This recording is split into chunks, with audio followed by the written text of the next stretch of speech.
뉴욕 증시, 국채 물량 부담의 투심 위축, 다우 1% 하락 마감. 뉴욕 증시는 국채 금리가 급등한 여파로 일제히 하락했습니다. 대규모 국채 물량에 투자자들이 소화 불량에 걸리면서 국채 금리가 급등하자 증시에서도 매도 우위 심리가 확산됐습니다. 29일 뉴욕 증권거래소에서 스탠더드 앤드 푸어스 S&P 500 지수는 전장 대비 39.09포인트, 0.74% 하락한 5,266.95에 마감했습니다. 다우존스 30 산업평균 지수는 411.32포인트, 1.06% 떨어진 38,441.54에, 나스닥 종합지수는 99.3포인트, 0.58% 밀린 16,920.58에 거래를 끝냈습니다. 이날 하락세는 우량주 중심의 다우지수가 주도했습니다. 다우지수를 구성하는 30개 종목 중에서 27개가 하락했습니다. 마이크로소프트와 애플, 아마존 등 대형 우량주는 보합권에서 머물렀던 가운데 소비재와 금융, 의료와 산업 등 대부분의 업종에서 골고루 하락세가 나타났습니다. 현재 시장에서 가장 핫한 엔비디아는 이날도 0.8% 상승하며 시가총액 2위인 애플과의 시총 격차를 좁혔으나 시장의 전반적인 투자 심리가 악화한 상황에서 지수를 끌어올리기에는 역부족이었습니다. 이날 주가 하락은 미국의 중장기물 국채 금리가 이틀째 급등한 여파로 해석됩니다. 미국의 재무부가 440억 달러 규모로 진행한 7년 만기 국채의 입찰에서는 7년물 금리는 4.65%로 결정됐습니다.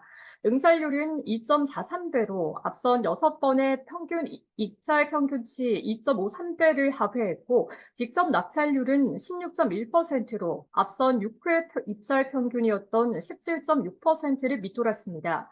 해외 투자 수요인 간접 낙찰률은 66.9%로 앞선 평균과 거의 차이가 없었습니다. 이에 따라 소화되지 않은 물량을 딜러가 가져가는 비율이 평균 15.6%에서 17%까지 늘어났습니다.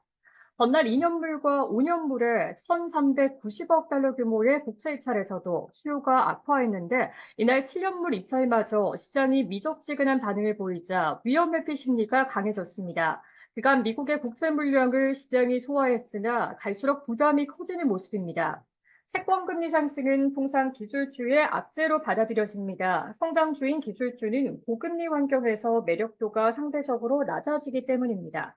현재 시장을 주도하는 주식이 기술주라는 점에서 국채금리 상승은 증시에도 악영향을 미칠 수밖에 없습니다. LPL 파이낸셜의 아담 턴퀴스트 수석 기술적 전략가는 오늘은 모든 것이 말 그대로 금리에 관한 것이었다며 10년물과 2년물 금리는 불편한 수준에 도달했고 일부 투자자는 불안감을 느끼고 있다고 말했습니다.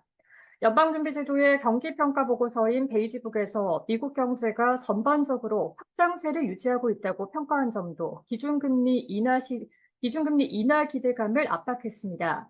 연준의 5월 베이지북에서 비관적인 경기 전망도 다소 늘었지만 미국 경제는 대부분 지역에서 살짝 혹은 완만하게 확장했다라고 평가했습니다.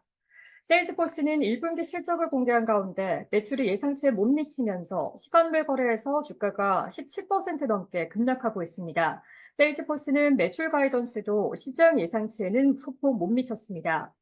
아메리칸 에어라인스 그룹은 2분기 수익 전망을 낮춘 여파로 주가가 13% 급락했습니다. 가용좌석 마일당 총 매출은 2분기에 전년 동기 대비 5에서 6% 줄어들 것으로 추정됩니다.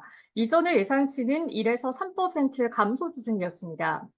S&P 500 지수를 구성하는 모든 업종이 하락한 가운데 에너지가 마이너스 1.76%, 산업이 마이너스 1.42%, 재료가 마이너스 1.42%, 유틸리티가 마이너스 1.32% 등의 낙폭이 상대적으로 더 컸습니다. 연준의 금리 인하 시점에 대한 시장의 기대치는 전날과 별다른 차이가 없었습니다. 시카고 상품거래소 패드워치툴에 따르면 연방기금 금리 선물 시장은 마감 무렵 오는 9월 연준이 기준금리를 동결할 확률은 45.8%로 반영됐습니다. 전날과 거의 같은 수준입니다.